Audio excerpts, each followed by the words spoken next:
நாம் மகிமைப்படுவதாக. இந்த மாதத்திலும் தேவன் நமக்கு கொடுத்த வாக்குத்தத்தம் என்ன? அவர்கள் புது பலன் அடைவார்கள். அல்லேலூயா. தேவனுடைய வார்த்தை இந்த மாதத்திலும் அவர்கள் புது பலனை அடைவார்கள்.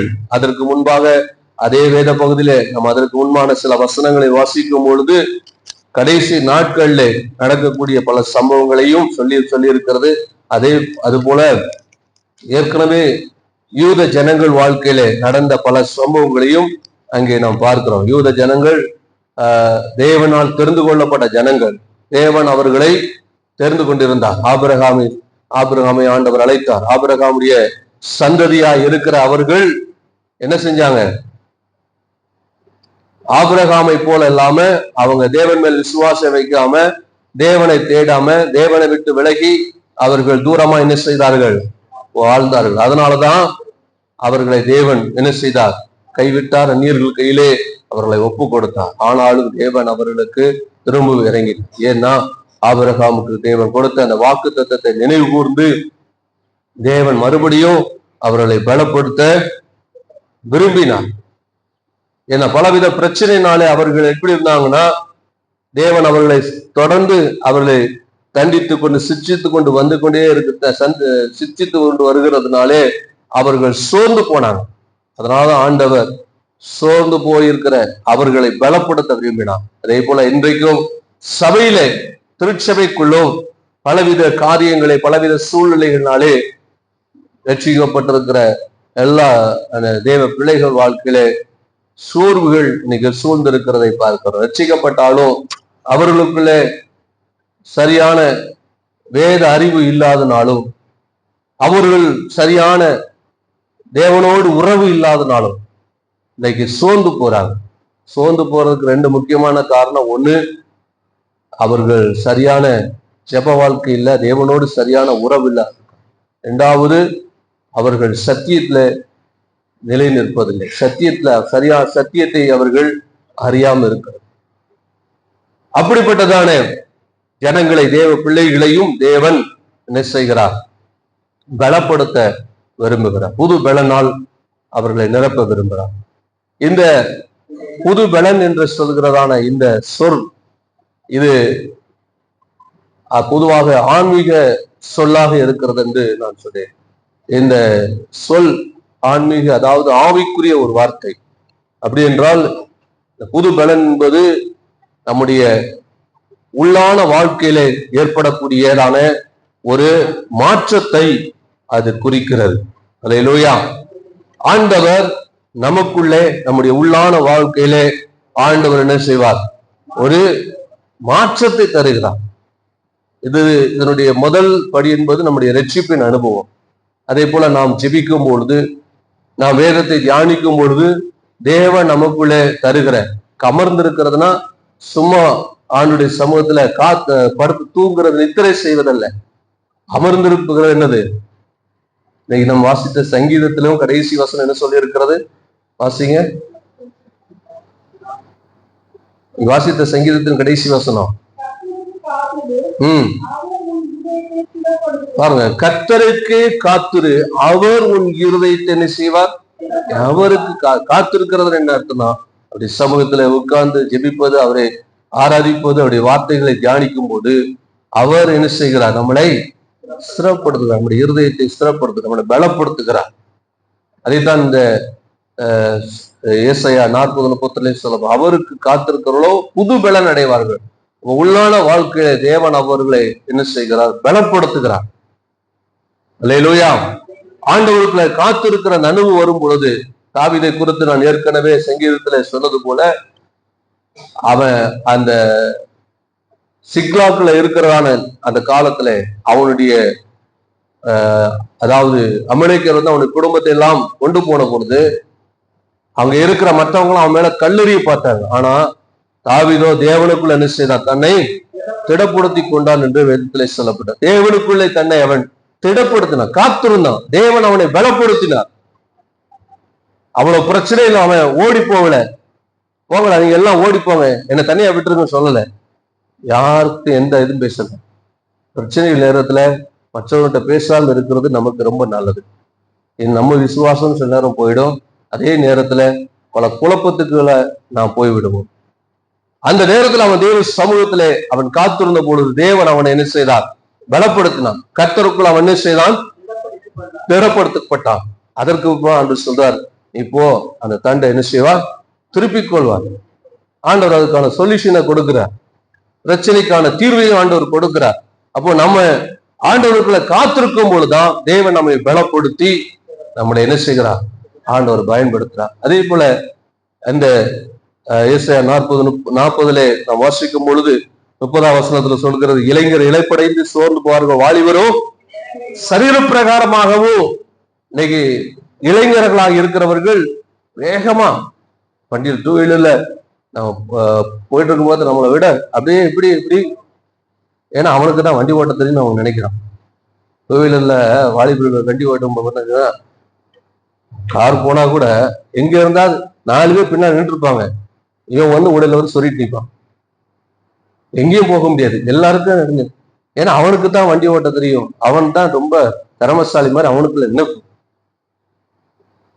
மற்றவங்க எல்லாம் என்ன, அவன் அடிபட்டு மிதிப்பட்டு உதப்பட்டு எதுக்கியா அங்க முன்னால போய் நின்னா கார்கள் அடிச்சா வண்டி உடஞ்சி போச்சுன்னா நமக்கு தான் சேதாரம் செய்கொலி. நமக்கு ஏதாவது ஆச்சுன்னா நம்ம தானே பார்க்கணும்னு அவன் ஓரமா ஒதுக்கியிருப்பான் குடும்பஸ்தன். இவனுக்கு ஒண்ணும் தெரியாது. எவன் செத்தா அவனுக்கு என்ன, எவன் மேலேயா இடிச்சிட்டு போய் நிற்பான், எந்த வண்டியாவது வச்சுட்டு போய் நிற்பான். ஆனா பாருங்க, எங்கேயாவது தன் வாழ்க்கையில பல பிரச்சனையை சூழலில் பல பல காரியங்கள் சந்திக்கும் போதுதான் அப்பதான் அவன் நிலையை உணர்வான். அது வரைக்கும் ஓடுவான். அதான் சொல்ல, வாலிபர்களே இடறி விழுவார்கள், வாலிபர்களே என்ன செய்வாங்க? சோர்ந்து போவாங்க. ஏன்னா அவனுக்குள்ள அந்த வாலிப நாட்கள்ல அவனுக்கு ஒண்ணும் தெரியாது. அவன் பலத்துல ஓடுறான். ஆனா ஒரு நாள் அவனுடைய பலவீனம் சூழ்ந்து கொள்ளும் பொழுது அவன் என்ன செய்யறான்? சோர்ந்து போகிறான். சில பிரச்சனைகள் வரும் பொழுது இடறி போகிறான். ஆனாலும் யார் ஒருவர் கர்த்தருக்காக காத்திருக்கிறோம், அவனுக்கு வயது சரீர பலன் முக்கியம் அல்ல, கர்த்தர் அவனை என்ன செய்கிறார்? பலப்படுத்துகிறார். புது பலன் என்பது சரீரத்துல உண்டாகக்கூடிய பலன் அல்ல. புது பலன் என்பது எது? உள்ளான வாழ்க்கையில தேவன் செய்கிற கிரியை. அல்லேலூயா. 2வது காரியம் என்ன சொன்னேன்? இதெல்லாம் போன வாரம் பார்த்த விஷயங்கள். 2வது காரியம் என்ன சொன்னேன்? அதே ஏசாயா 30ஆம் அதிகாரத்துல 2-3 வசனங்கள்ல வாசித்தோம். பார்வோனுடைய வாசிங்க, என் வாக்கை கேளாமல் பார்வோனுடைய பலத்தினால் பலக்கவும் எகிப்தின் நிலையில் ஒதுங்கவும் எகிப்துக்கு போகிறவர்களுமாகிய, பாருங்க, பார்வோனுடைய பலத்தை நம்பி ஓடுகிறவர்களை குறித்து சொல்லப்படும். முதலாவது சுய பலத்தை நம்பி இருக்கிறதான ஜனங்கள், அவர்கள் வாழ்க்கையிலும் அவர்கள் விடறி போவார்கள், விழுந்து போவார்கள்.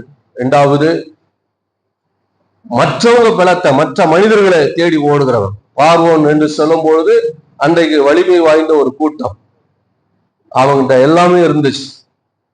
அங்க போனா அவங்களுக்கு ஆகாரம் கிடைக்கும். எகிப்து அப்ப தாட்சி இல்லாத தேசமா இருந்துச்சு. அங்க போன ஆகாரம் கிடைக்கும். ஆகவே அதை நம்பி ஓடுனாங்க. அதனாலதான் அந்த சொல்ல, பார்வோனின் பலத்துல பலக்க, அவன்கிட்ட குதிரை வீரர் இருக்கு, படைகள் இருக்கு, அவன் பலன் இருக்கு, அவங்ககிட்ட ஆயுதங்கள் இருக்குன்னு ஓடுறியா? அவங்களுக்கு அது எப்படி இருக்கும்? எகிப்து, அது அடுத்த வசனம் தான் சொல்லியிருக்கேன். அதுல அடுத்த வசனத்துலயா அவன் சும்மா இருக்கிறதே என்னது? வாசிங்க, அதுக்கு அடுத்த வசனமா?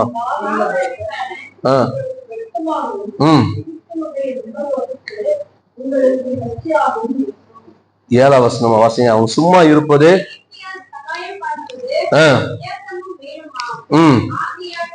பாருங்க. அப்படிப்பட்ட கவனிங்க, அப்படிப்பட்டவங்க சும்மா இருக்கிறது நல்லது. சிலர் ஏதாவது நமக்கு உதவி செய்யறேன்னு வந்துட்டு ஏதாவது நம்மள பிரச்சனைக்குள்ளதான் கொண்டு போயிடும். நாமளும் சிலரை நம்பி போய் ஏமாந்து பல பிரச்சனைக்குள்ளதான் அநேக நேரங்களை மாட்டிக்கொள்கிறோம். அப்படிப்பட்ட ஆட்கள் நமக்கு உதவி செய்யாமல் இருக்கிறது நல்லது. ஆனா நமக்கு தெரியாது, அவங்க பேசுற வார்த்தைகள், நமக்கு இருக்கிற சூழ்நிலைகளை நாம போய் டக்குன்னு விழுந்துருவோம். நமக்கு இருக்கிற சூழ்நிலைகள சரியா அவங்க சில பேசும்போது நமக்கு அவங்க நிச்சயமா உதவி செய்வாங்க.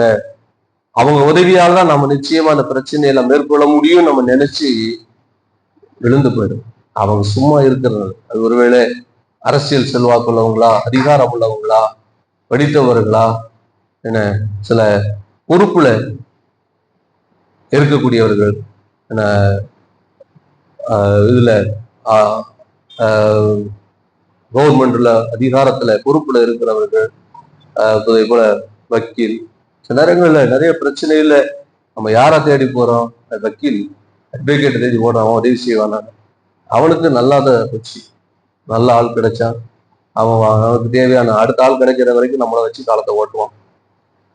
நம்மளும் நம்பி போவோம். இப்படி ஆட்கள் சும்மா இருக்கிறது நமக்கு அப்ப தெரியாது. அப்போ அவங்கதான் பெரிய ஆளா தெரியும். அல்லேலூயா. மனிதனுடைய பலன், மற்ற மனிதன் நம்ம சுய பலனை நம்புகிறதும் இருந்தா, அதே போல மற்ற மனிதர்களை, மற்றவருடைய இல்ல பணத்தையோ மற்ற சில காரியங்களையோ நாம் சார்ந்திருக்கிறதும் வருதா. அல்லேலூயா, அல்லேலூயா. நாம் என்ன செய்யணுமா? கர்த்தருக்கு என்ன செய்ய வேண்டும்? காத்திருக்க வேண்டும். கர்த்தருக்கு காத்திருக்கிறவர்கள் என்ன செய்வார்கள்? புது பலனை அடைவார்கள். 1 சாமுவேல் 2ஆம் அதிகாரம் 10வது வசனத்தை வாசிக்கலாம். 1 சாமுவேல் 2:10.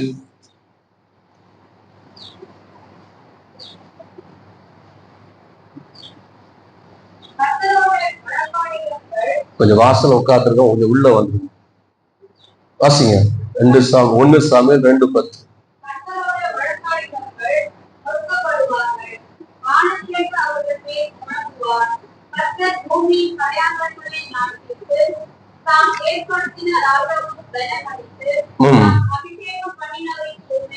மறுபடியும் அந்த வசனத்தை வாசிக்கலாம். வாசிங்க. கர்த்தரோடு வழக்காடுகிறவர்கள் நொறுக்கப்படுவார்கள். வானத்திலிருந்து அவர்கள் மேல் கர்த்தர் பூமியின் கடையாந்திரங்களை நியாய தீர்த்து தாம் ஏற்படுத்தினவருக்கு. அல்லேலூயா. ஆண்டவர் யாருக்கு பலன் கொடுத்தார்னா, அவரால தெரிந்து கொள்ளப்பட்டவர்கள், ஏற்படுத்தப்பட்டவர்கள், அழைக்கப்பட்டவர்களுக்கு அவர் என்ன செய்கிறாரா? பலன் கொடுக்க. அல்லேலூயா, அல்லேலூயா. தாம் தெரிந்து கொண்ட, தாம் ஏற்படுத்தின ராஜாவுக்கு அவர் என்ன செய்கிறார்? பலன் அளிக்கிறாரா? அல்லேலூயா, அல்லேலூயா. பாருங்க, யார் தேவனால் ஏற்படுத்தப்பட்டவர்களோ, தேவனால் தெரிந்து கொள்ளப்படுகிறார்களோ அவர்களுக்கு தேவன் என்ன செய்கிறார்? பலன் அளிக்கிறார். இப்ப நம்ம யாரு? நம்ம யாரு? சத்தமே காணும், இன்னும் அந்த உறுதி இல்லை, நிச்சயம் இல்லை. அதாவது நாம சில காரியங்களை தெரிந்து கொள்ளலாம். வாழ்க்கையில நம்ம குடும்ப வாழ்க்கை இணைக்கப்படுறதுனால நம்ம படிப்பு, நம்ம அறிவு, நம்முடைய திறமை, இல்லை நம்முடைய செல்வாக்கு, நம்முடைய அதிகாரம், இவைகளின் அடிப்படையில நமக்கு இப்படிப்பட்ட துணை வேணும். ஆனது இந்த பெண் டாக்டர் படிச்சாலும் டாக்டர், அதே போல அவங்க ஃபீல்டு தகுந்த மாதிரியோ இல்லை அவங்க விரும்புகிற தகுந்த மாதிரியோ சில டாக்டரா இருப்பாங்க. அவங்க வேறு விதத்துல என்ன செய்வாங்கன்னா ஆட்களை தேடுவாங்க. இப்போ பாஸ்டர்ஸ் ஊழியர் செய்யறாங்கன்னா எல்லாருமே ஊழியர் செய்கிற முழு நேரமா ஊழியத்துக்கு அர்ப்பணித்த பெண்களை திருமணம் செய்கிறது கிடையாது. ஏன்னா அவங்க என்ன பாக்குறாங்கன்னா சூழ்நிலையை பாக்குறாங்க, பிரச்சனையை பாக்குறாங்க. இன்னைக்கு இருக்கிற பிரச்சனைக்கு 2 பேரும் ஃபுல் டைம் மினிஸ்ட்ரியில இருந்தா குடும்பத்தை நடத்த முடியாது. ஆகவே முழு நேரம் ஊழியத்துக்கு வராங்க. ஊழியக்காரங்க என்ன பண்றாங்க? ஒரு நர்ஸா, ஒரு டீச்சரா, ஏதாவது ஒரு சின்ன ஒரு சப்போர்ட், ஒரு இன்கம் கிடைச்சா நல்லா இருக்குன்னு சொல்லிட்டு என்ன பண்றாங்க? திருமணம் பண்றாங்க. தப்பு கிடையாது. ஆனா அநேக நேரங்கள்ல அது தேவனுடைய சித்தத்துக்கு மாறாக போகிறது. அவங்க தேவனுடைய சித்தத்துக்கு ஒத்துழைக்க முடியாது. வேலைக்கு போகணும், குடும்பத்தை பார்க்கணும், ஊழியர் செய்யணும்னா அது நடக்காது. அல்லேலூயா, அல்லேலூயா. கவனிக்கிறீங்களா? அல்லேலூயா. அப்போ நாம் சில தெரிந்து கொள்ளுகிற சில காரியங்கள் சில நேரம் நமக்கு தவறா போய் முடிகிறது. ஆனா கர்த்தர் ஒரு மனிதனை தெரிந்து கொள்ளும் பொழுது அவர் தவறா தெரிந்து கொள்கிறதே கிடையாது. அவனை பத்தி நல்லா அறிந்துதான் தெரிந்து கொள்ளுது. அல்லேலூயா. உங்களை என்னைய அவர் தெரிந்து கொள்வதற்கு முன்பாக நான் யார் என்பது தெரியும். என்னுடைய பலன், என்னுடைய பலவீனம் எல்லாம் அவருக்கு தெரியும்.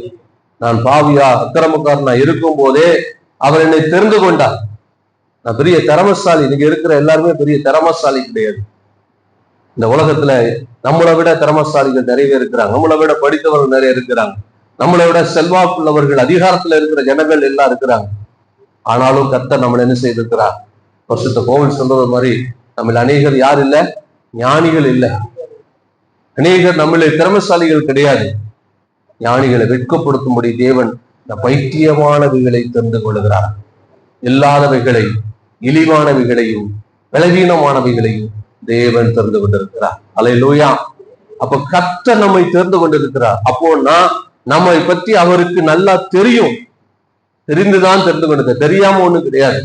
ஆகவே நம்மை தெரிந்து கொண்ட ஆண்டவர் நமக்கு எந்த இடத்துல அவருடைய சப்போர்ட் நமக்கு தேவையா இருக்கிறது, பலன் தேவையா இருக்கோ அந்த இடத்துல தேவன் நிச்சயமாய் நமக்கு உதவி செய்ய போதுமானவராக இருக்கிறார். எத்தனை பேர் விசுவாசிக்கிறீங்க? அல்லேலூயா. தாம் ஏற்படுத்தின ராஜாவிற்கு தேவன் என்ன செய்கிறார்? பலன் கொடுக்கிறார். ஒரு ராஜானா அவன் எதேச்சியா திடீர்னு ஒரு ராஜாவா வர முடியாது. அவன் ஒரு ராஜ்ய குடும்பத்துல பிறந்து உள்ள ஒரு யுத்த வீரனா இருந்து, நீங்க ராஜாக்கள் புஸ்தகங்களை வாசிக்கும் பொழுது இஸ்ரவேலி ராஜாக்களில பாத்தீங்கன்னா நிறைய இஸ்ரவேல் சேனைகள்ல இருந்த தளபதிகள் என்ன செய்வாங்க, அவங்க அடுத்து ராஜாவா வந்திருப்பாங்க. யெகூ போன்ற ஆட்கள் எல்லாம் பாத்தீங்கன்னா தளபதியா இருந்தவங்க தான் அடுத்த ராஜா வந்திருப்பாங்க. ஏன்னா அவன் யுத்தம் பழகினவன், யுத்த வீரனா இருக்கிறவன், நல்லா எல்லா அனுபவங்களை உடையவன், அப்படியே அந்த என்ன செய்யறான், லீடர்ஷிப் கூட வருவான். ஆனா தாவீது அப்படி கிடையாது.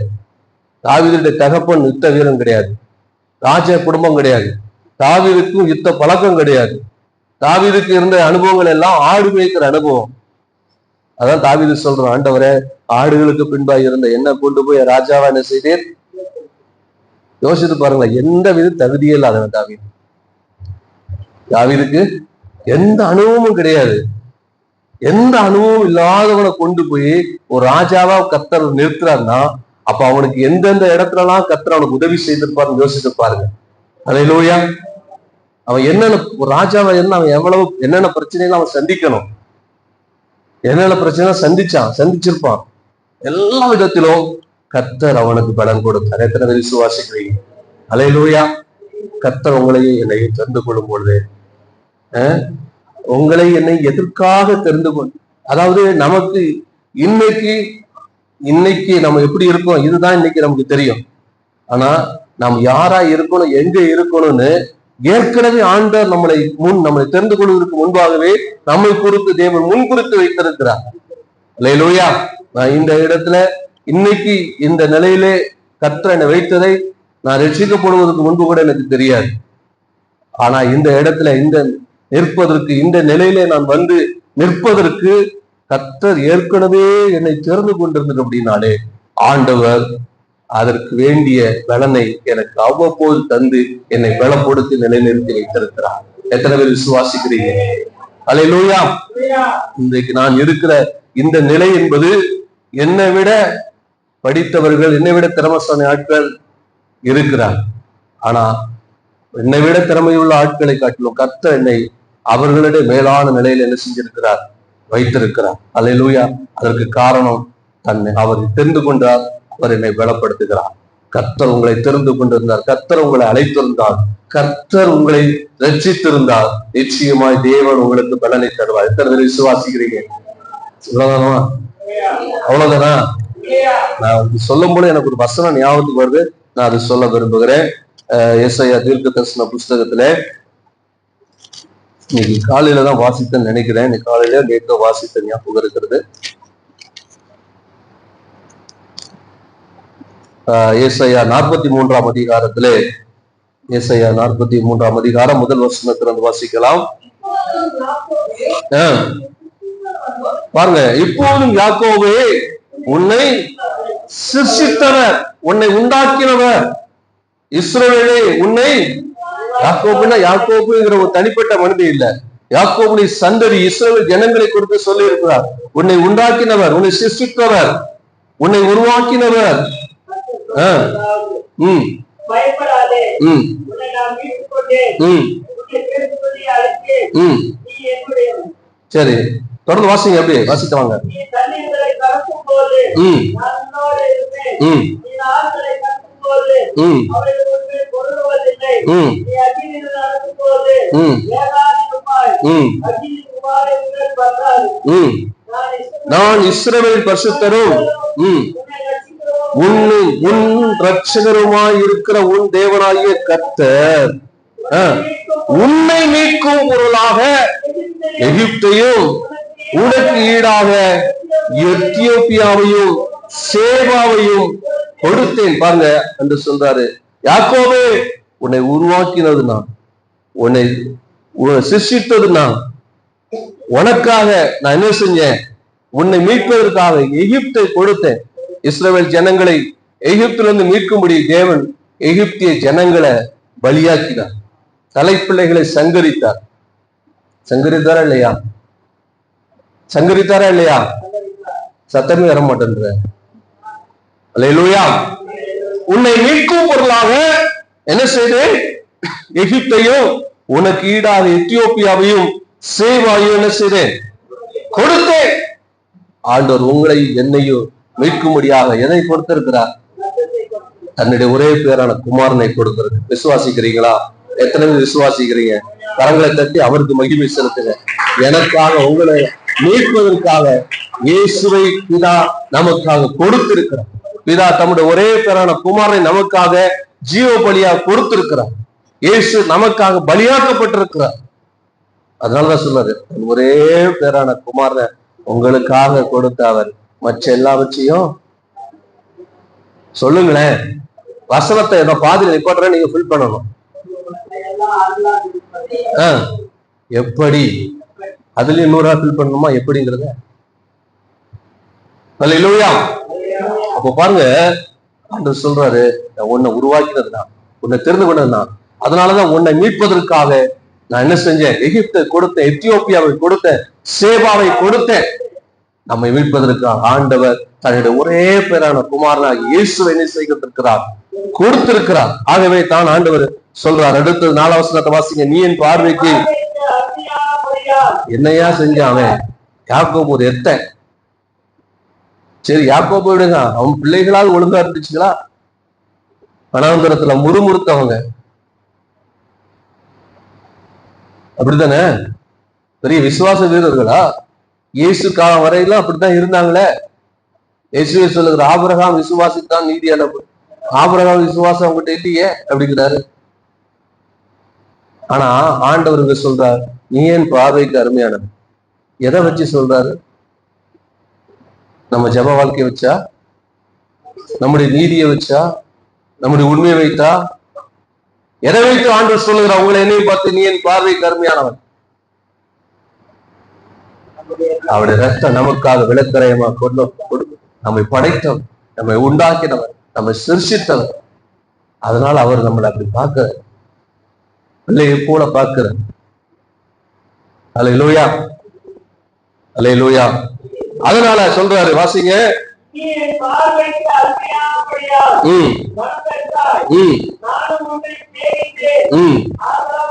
உனக்கு பதிலாக மனுஷர்களையும் உன் ஜீவனுக்கு ஈடாக கொடுப்பேன். அல்லேலூயா, அல்லேலூயா. என்று சொல்றாரு, உனக்காக எத்தியோப்பியாவையும் சேபாவையும் எகிப்தையும் கொடுத்தேன், உன் ஜீவனுக்கு ஈடா ஜனங்களையும் கொடுப்பேன். கொடுத்தேன் அல்ல, கொடுப்பேன். அல்லேலூயா. அவர் நம்மளை தெரிந்து கொண்டிருக்கிறபடினாலே, தெரிந்து கொண்டவர்களுக்கு ஆண்டவர் நம்மை தெரிந்து கொண்டதுனால, நம்மை முன்குறித்ததுனால ஆண்டவர் இயேசுவையே நமக்காக கொடுத்தவர். இன்னும் நமக்கு வேண்டியதை அவர் கொடுக்கிறவராய் இருக்கிறார். எத்தனை விசுவாசிக்கிறீங்க? அல்லேலூயா, அல்லேலூயா. இந்த பகுதியை வாசிக்கும் போது 3 காரியங்கள் ஆண்டவர் சொன்னார். முதலாவது நான் கொடுத்தேன்னா, 2வது ஜீவனுக்கு நான் கொடுப்பேன், 3வது சொல்றாரு, நான் என்ன செய்வேன்? உனக்காக எல்லாரையும் கூட்டி சேர்ப்பேன். அல்லேலூயா. உனக்கு யார் யார் உனக்கு வேண்டிய ஆட்கள் எல்லாம் சந்ததிய கிழக்கிலிருந்து வரப்போ வேர்க்கிழங்கு கிழக்கில என்ன செய்வேன்? கூட்டி சேர்ப்பேன். எத்தனை பேர் விசுவாசிக்கிறீங்க? நமக்கு வேண்டிய எல்லாவற்றையும் அவர் தர போதுமானவராய் இருக்கிறார். பணமா ஆண்டவர் கொடுப்பார். விசுவாசிக்கிறீங்களா? நல்ல கரங்களை தட்டி ஆண்டவர் மகிழ்ச்சிப்படுத்தார். சரீர பலனா, ஒருவேளை இன்னைக்கு நாம் பலவீனமான ஆட்களா இருக்கலாம். கர்த்தர் எனக்கு பலனை தருவார். எத்தனை விசுவாசிக்கிறீர்கள்? கரங்களை தட்டி ஆண்டவர் மகிழ்ச்சிப்படுத்தார். ஹல்லேலூயா. தாம் ஏற்படுத்தினவர்களுக்கு தேவன் பலனை கொடுக்கிறார். தான் ஏற்படுத்தின ராஜாவுக்கு பலனை கொடுக்கிறார். தம்மால் தெரிந்து கொள்ளப்பட்ட ஜனங்களுக்கு ஆண்டவர் தம்முடைய குமாரனையை கொடுத்தார். அவர் முன்குறித்தவர்களை, அவர் தெரிந்து கொண்டு அவர் அழைத்தவர்களை, அவர் தெரிந்து கொள்கிறவர்களுக்கு ஆண்டவர் தம்முடைய ஜீவனை கொடுத்தது போல இன்னும் அவர்களுக்கு தேவையான எல்லாவற்றையும் அவர் கொடுக்கிற தேவனாய் இருக்கிறார். விசுவாசிக்கிறீங்களா? அவ்வளவுதான். இன்னும் நல்ல கரங்களை தட்டி சந்தோஷமா ஆண்டவரை மகிமைப்படுத்த வேண்டாமா? அவ்வளவுதான். சாணி கட்டக்கூடாது. நல்ல கரங்களை தட்டி ஆண்டவரை மகிமைப்படுத்தணும். ஹல்லேலூயா, ஹல்லேலூயா. தேவன் தெரிந்து கொண்ட உங்களுக்கு நீங்க அவருக்கு காத்திருங்க. அவர் உங்களுக்கு என்ன செய்வார்? பலன் கொடுப்பார். என்ன பலன்? சரீர பிரகாரமான பலன், உள்ளான பலன். அதே மாதிரி சரீர பிரகாரமான காரியங்களை தேவன் தந்து உங்களை அவர் பலப்படுத்த போதுமானவராய் இருக்கிறார். ஹல்லேலூயா. இரண்டாவது காரியம், லூக்கா சுவிசேஷம் 24ஆம் அதிகாரம் 49ஆம் வசனம். லூக்கா 2:49 வாசிங்க. 24:49. லூக்கா 24:49.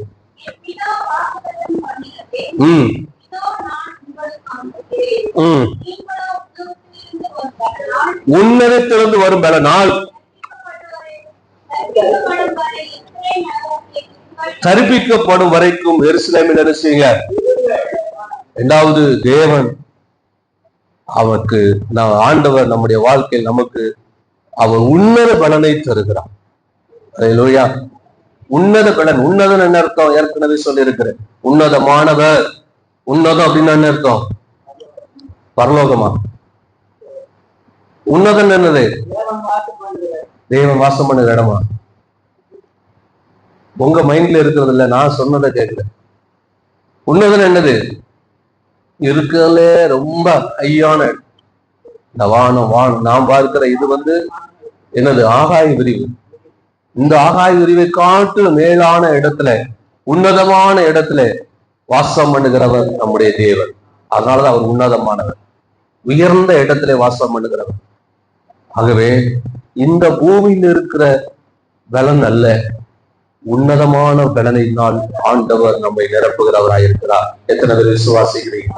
ஏன்னா இந்த பூமியிலிருந்து வரக்கூடிய பலன் ஒரு நாள் நம்மை திருப்திப்படுத்தும். நீ என்ன சாப்பிட்டாலும் வியாதி வராம இருக்கிறோமா? நம்மளை விட ரிச்சா சாப்பிடுற ஆட்கள் இருக்கிறாங்க. ஒவ்வொரு நேரம் நம்மளை விட ரிச்சா சாப்பிடுற ஆட்கள் இருக்கிறாங்க. ஒரு நேர சாப்பாட்டுக்கு பல ஆயிரங்களை செலவழிக்கிற ஆட்கள் இருக்கிறாங்க. 10,000 ஒருத்தம் போடுறான். ஒரு இடத்துல போய் சாப்பிட போனான், யூடியூப்ல போடு, 10,000 பில்லு. யோசித்து பாருங்களேன். ஒரு நேர சாப்பாடுக்கு 10,000. நேற்று ஒரு ஹோட்டல்ல சாப்பாடு வாங்க போனேன். அவன் உட்கார்ந்தான். 2 பேர் உட்கார்ந்தாங்க. இந்த சகோதரி அவங்க சகோதரி அவங்க அம்மாவை நினைக்கிறேன் உட்கார்ந்தாங்க. அந்த கடைக்கார சொன்னமா சாப்பாடு 90 ரூபான்னா 2 பேரும் இருந்துச்சு வெளியில போயிட்டாங்க. சாப்பாடு 90 ரூபான்னு சொன்னதுக்கே 2 போயிட்டாங்க. ஆனா சிலர் ஒரு நேர சாப்பாடுக்கு 10,000 செலவு பண்றாங்க. இதெல்லாம் கம்மி. இன்னும் பல வெளிநாடுகள்ல போனா இன்னும் டாலர்ஸ்னால நமக்கு குறைவா தெரியும். அதை இந்திய மதிப்புல பார்க்கும் போது தான் தெரியும். பல ஆயிரங்களை செலவு பண்றான். வியாதி இல்லாம இருக்கானா? வியாதி இல்லாம இருக்கிறானா? சொல்லுங்க. அதான் ஆகாயிரம் அருமையா சொல்லுவேன். நீ என்ன சாப்பிட்டு திருப்தி ஆகுவார், என்ன குடித்தும் பூர்ணம் பரங்கும் அடைய மாட்டார். இருக்கா இல்லையா? இதெல்லாம் இந்த உலகத்துல இருந்து நமக்கு கிடைக்கிற பலன். இன்னும் சிலர் இருக்கிறாங்க, இந்த கெமிக்கல் எல்லாம் இல்லாம ஆர்கானிக் முறையில விவசாயம் பண்ணி அதையே சாப்பிடுற ஆட்கள் இருக்கிறாங்க. ஒவ்வொரு நேரமும் அவங்களுக்கு தனிப்பட்ட விதத்துல அவங்களுக்கு என்ன பண்றது, அத ரொம்ப நுணுக்கமா ஆராய்ச்சி பார்த்து ரொம்ப விசேஷமா அவங்களுக்கு சமைச்சுலாம் கொடுக்குற ஆட்கள் இருந்தாங்க. அவன் மாசம் மாசம் டயாலிசிஸ் பண்ணிட்டு என்ன சாப்பாடு? ஆர்கானிக் முறையில். சுத்தமான முறையில். ஏன்னா ரொம்ப ஹைஜீனிக்காக தான் சாப்பிடுவாங்க. ஆனா சாப்பிட்டுட்டு 2 மாத்திரையும் போடும். ஏன்னா சுகர் இருக்கு. சாப்பாடு என்ன சாப்பாடு? ரொம்ப சுகாதாரமான சாப்பாடு. நான் முன்னாடிலாம் எல்லா ஹோட்டலையும் சாப்பிட்டு ஹோட்டல் தண்ணி எல்லாம் குடிச்சிருக்கேன். இப்பதான் ஒத்துக்க மாட்டேன். ஹோட்டல் தண்ணி தான் அவன் கொடுக்குற என்ன தண்ணியா? பூச்சி கிடக்கா தூக்கி தூர போட்டு குடிச்சிடும், அவ்வளவுதான். வேற எனக்கு தெரிஞ்சது அதுதான். தண்ணியெல்லாம் கீழே ஊற்ற மாட்டேன். இந்த பூச்சியை மட்டும் தான் எடுத்து போடுவேன். அல்லேலூயா. பாருங்க, அதுக்காக அப்படி குடிங்க நான் சொல்ல வரல. நம்ம கவனமா இருக்க வேண்டியதுல கவனமா, சரீரத்துல பலவீனங்கள் வரும்பொழுதோ இல்ல சரி பலம் குறையும் போதோ நம்ம கவனமா இருக்கணும். அதுக்காக அப்படி சாப்பிட்றதா நல்லதுன்னு நான் சொல்ல வரல. அப்படி இருக்கிறாங்கன்னு சொல்றேன். அப்போ இந்த உலகத்திலிருந்து நமக்கு கிடைக்கக்கூடிய பலன், நல்லா படித்தான் ஆனா நல்ல ஒரு வேலையோ நல்ல எதிர்காலமோ இல்லாம இருப்பாங்க. நிறைய பணம் இருக்கும், இன்னும் வாழ்க்கையில முன்னேற்றம் இருக்காது. ஒண்ணுமே இல்லாதவன் இன்னைக்கு ஹை லெவல்ல வந்துடும். என்னன்னா, இந்த உலகத்திலிருந்து கிடைக்கக்கூடிய பலன் அவங்களை பலப்படுத்த போதுமானதா இல்லை. அது போதுமானதா இருக்காது. அது மட்டுமல்ல, அந்த பலன் அது நிலையானதாகவும் இருக்காது. அல்லேலூயா. ஆனால் நிலையான பலன், உன்னத பலன், உன்னதமானவருடைய பலன் தேவன் சொல்லுகிறார். அவர்களை வாசிங்க அந்த வசனத்தை.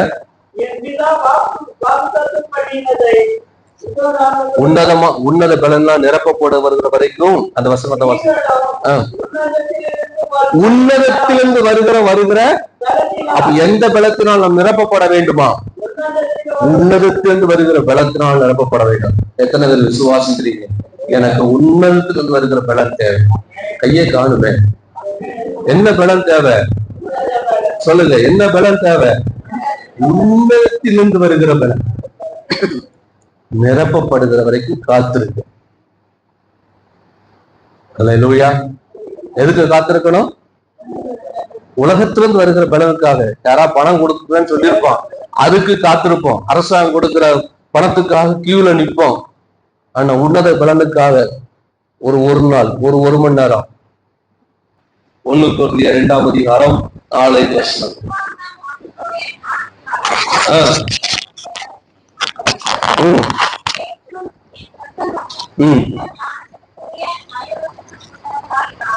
என்னுடைய பேச்சும் என்னுடைய பிரசங்கமும் மனுஷ ஞானத்தினால் நய ஜனங்களை வஞ்சித்து இருக்கிற மாதிரி நய வசனம் உள்ளதா இராமல் ஆவியினாலும் அல்லேலூயா பவுல் சொல்லுகிறார். ஏன்னா இந்த கொரிந்து பட்டணத்துல ஜனங்கள் பவுல ஒரு மாமிசத்துக்குரியவனாக அவனை சொல்ல ஆரம்பிச்சுட்டாங்க. அவங்க மாம்சத்துக்கு, நாம எப்படியோ நம்ம திங்கிங் அப்படிதான் இருக்கும். அதை புரிஞ்சுக்கணும். நம்ம மாம்சத்துக்குரியவங்களாம் மாம்சத்துக்குரிய திங்கிக்கும். நம்ம மாம்சத்துக்குரிய நிலையில பார்த்தா மற்றவங்களையும் அப்படிதான் பார்ப்போம்.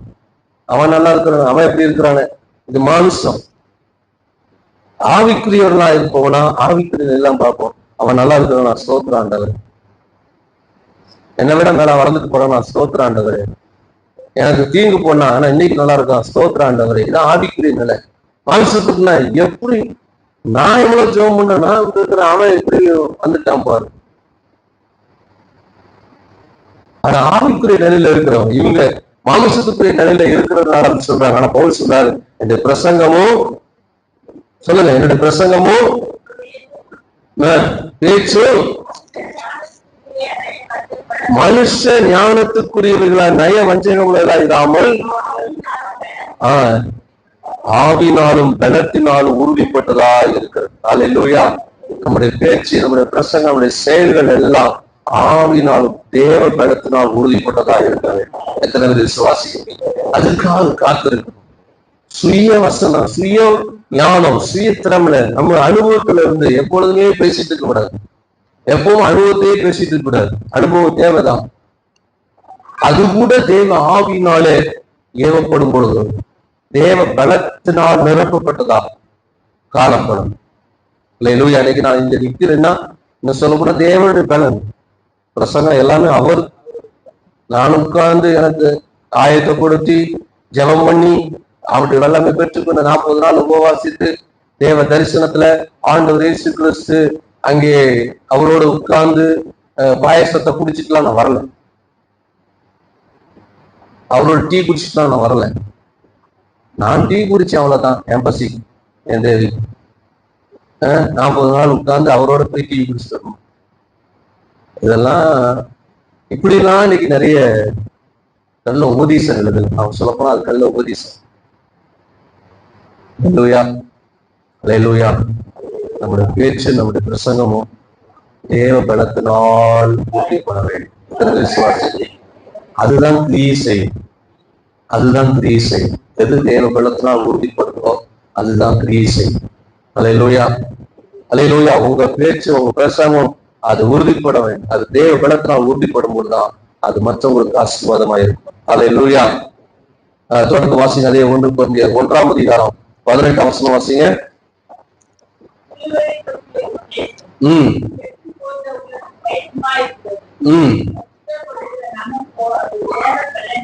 அல்லேலூயா. எது தேவை பலன்? சிலுவை பற்றிய உபதேசம். யார் சிலுவை என்பது என்ன? இன்னைக்கு சிலுவைய இன்னைக்கு அதை உயர்ந்த காரியமா இன்னைக்கு மனுஷன் பார்க்கிறான். கிறிஸ்தவர்கள் அதை என்ன செய்யறாங்க? சிலுவையை அதை அடையாளமா பார்க்கறாங்க. ஆனா சிலுவை என்பது ஒரு மரண சாதனம். தூக்கு தண்டனைக்கு கொடுக்கப்படுகிற கைதிகள் மரண சாதனம். ஆனால் அந்த சிலுவையை, அதாவது யூதர்கள் அந்த சிலுவையை அது ஒரு மரண சாதனமா பார்க்கிற அந்த சிலுவையை ஆண்டவர் இயேசு கிறிஸ்து ஏற்றுக்கொண்டு மரித்து அதன் மூலம் மனிதனுக்கு பைத்தியமாய் தோன்றுகிற, முட்டாள்தனமா தோன்று ஒரு மனுஷன் சிலுவையில சாகிறது மூலமா, ஒரு மனுஷன் மரிக்கிறது மூலமா எப்படி இந்த உலகம் ரட்சிக்கப்படுங்கிற அந்த பைத்தியக்காரத்தனமான அந்த எண்ணங்களாலே, அந்த சிந்தனையினாலே தேவன் உலகத்தை ரட்சிக்க வல்லவராக இருக்கிறார். அல்லேலூயா. யூதர்கள், கிரேக்கர்களுக்கு பைத்தியமாய் தோன்றுகிற காரியங்கள். அல்லேலூயா. பெரிய தேவனுடைய வெளிப்பாடை பெற்று சொல்லுகிற வார்த்தைகளும் அல்ல. இன்னைக்கு நிறைய எதை நான் நம்புகிறேன்னா, ஒண்ணு ஆண்டவர் வேதத்துல சொன்ன தீர்க்க தரிசனம் சொல்லி நமக்காக ஜெபிக்கும் போது அதை நம்புறோம். இல்ல யாராவது ஒருத்தர் தலையில கை வச்சு புதிய வெளிப்பாடை சொல்லி உனக்கு பணம் கொட்டுது அப்படின்னு சொன்னா நம்புறோம். சிலுவையை நம்புறோமா? சிலுவையை நம்புறோமா? ஹலோ, கேக்குதா? சிலுவையை நம்புறா, அதுதான் உனக்கு மேன்மை. போல் சொல்லுகிறார், கெட்டு போகிறவர்களுக்கு சிலுவையை பற்றிய உபதேசம் அது ரட்சிப்பா இருக்கிறது. அல்லேலூயா. தேவ பலனா இருக்கிறது. ஒருத்தர் சொல்லுகிற தீர்க்க தரிசனமான வார்த்தையோ, வேதத்துல சொல்லி இருக்கிற தீர்க்க தரிசனமோ தேவ பலனாய் பார்க்கிறோமே, சிலுவையை தேவ பலனாய் நாம் பார்க்கிறது உண்டா? எனக்காக இயேசு சிலுவையை மரித்தார், இதனால் எனக்கு ஜெயம் உண்டு, எனக்கு விடுதலை உண்டு, எனக்கு ஆசீர்வாதம் உண்டு, எனக்கு சுகம் உண்டு, எனக்கு நன்மை உண்டு என்று நீ விசுவாசித்தால் தேவ மகிமையை காண்பாய். விசுவாசிக்கிற மட்டும் கரங்களை தட்டி ஆண்டவர் மகிமை. சிலுவையை பற்றி உபதேசம் உனக்கு தேவ பலன். அல்லேலூயா. வசனத்தை, அதாவது தீர்க்க தரிசனத்தை மட்டும் கேட்டவன ஆண்டவர் செய்வார்னு அதை பலனா நினைக்கிறோம். நம்ம அநேக நேரங்கள்ல எதை நாம் விட்டு விடுகிறோம்? பைத்தியமாய் தோன்றுகிற தேவனுடைய சிலுவை மரணம், சிலுவை பற்றிய உபதேசம். ஏசாயா 53ஆம் அதிகாரத்துல அவர் நம்முடைய உயிரிலும் அழிக்கப்பட்ட, நம்ம அக்கிரமங்களுக்கு வெறுக்கப்பட்ட, நமக்கு சமாதானத்தை உண்டு போன வாக்கினை தீர்ப்பு நம்ம அவர் மேல் செய்தது அந்த தழும்புகளா குணமாகிறோம். இதை நம்புறது கிடையாது.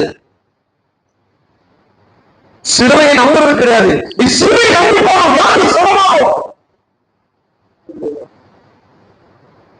சிலுவை நம்பிப்பாரு உன் வாழ்க்கை அற்புதம். எதை நீ அற்புதமா பார்க்கிறியோ அதுதான் உனக்கு தேவ பலன். அற்பமான சிலுவை தான் தேவ பலன்.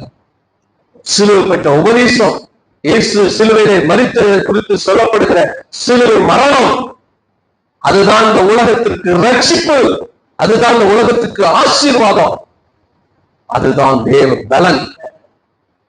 அல்லேலூயா, அல்லேலூயா. அடுத்து வாசிங்க 1 கொரிந்தியர் 1ஆம் அதிகாரம் 24ஆம் வசனம். யூதரானாலும் கிரேக்கரானாலும் எவர்கள் அழைக்கப்பட்டிருக்கிறார்களோ அவர்களுக்கு கிறிஸ்து தேவ பலனும் தேவ ஞானமுமாய் இருக்கிறார். அல்லேலூயா. ஏற்கனவே நான் ஒரு வசனத்தை வாசித்தேன். 1 சாமுவேல் 2:10 வாசிக்கும் பொழுது தாம் ஏற்படுத்தின ராஜாவுக்கு அவர் என்ன செய்கிறார்? இங்கே சொல்லப்படுகிறது, யூதனானாலும் கிரேக்கரானாலும் எவர்கள் அழைக்கப்பட்டிருக்கிறார்களோ அவர்களுக்கு கிறிஸ்து தேவ பலனாய் இருக்கிறார். அல்லேலூயா. அழைக்கப்பட்ட நம் ஒவ்வொருவருக்கு நான் அழைக்கப்பட்டிருக்கிறேனா நிச்சயம் நமக்கு வேணும். அழைக்கப்பட்டவனாய் தேவனால் அழைக்கப்பட்டவனாய் இருந்தால் அழைக்கப்பட்டவர்களுக்கு அவர் தேவ பலனாய் எனக்கு இருக்கிறார். எத்தனை விசுவாசிக்கிறீங்க?